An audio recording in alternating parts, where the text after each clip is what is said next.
Certaines épreuves du CFE ont déjà démarré. Le bac général et le bac technique pointent. Une dizaine d'examens et de concours à tenir entre mai et octobre. Pour la première fois, un conseil interministériel leur consacre une attention exclusive.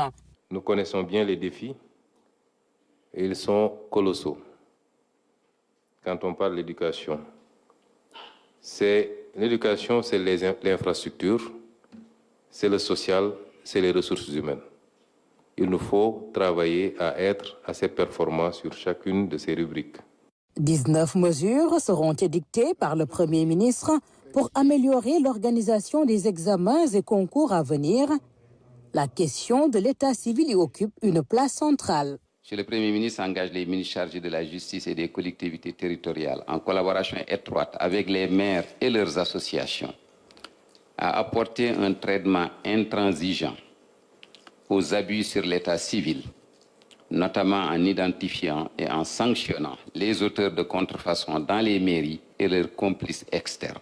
Parce qu'il est inadmissible que des citoyens de manière générale et particulièrement des enfants soient victimes des négligences, même pas des fautes d'agents qui ne font pas ce qu'ils doivent faire, ou alors pour des raisons liées au monnayage, se retrouvent à délivrer le même papier à 50 personnes.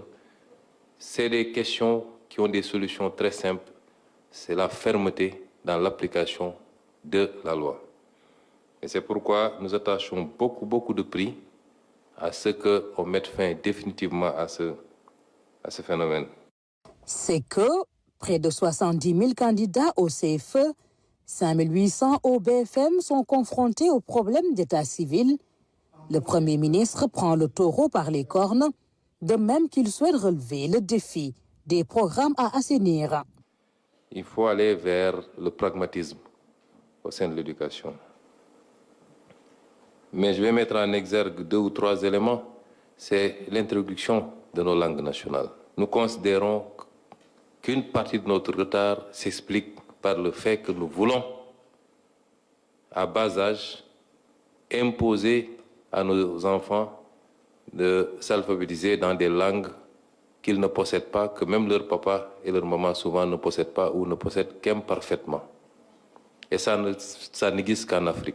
Les études ont démontré qu'on perd entre 8 et 13 ans pour que l'enfant essaie de posséder une autre langue, alors qu'au moment où il va à la maternelle, il parlait déjà sa langue maternelle. L'autre élément important, c'est éventuellement l'amélioration de l'apprentissage de l'anglais, qui est par la force des choses devenue la langue de communication internationale.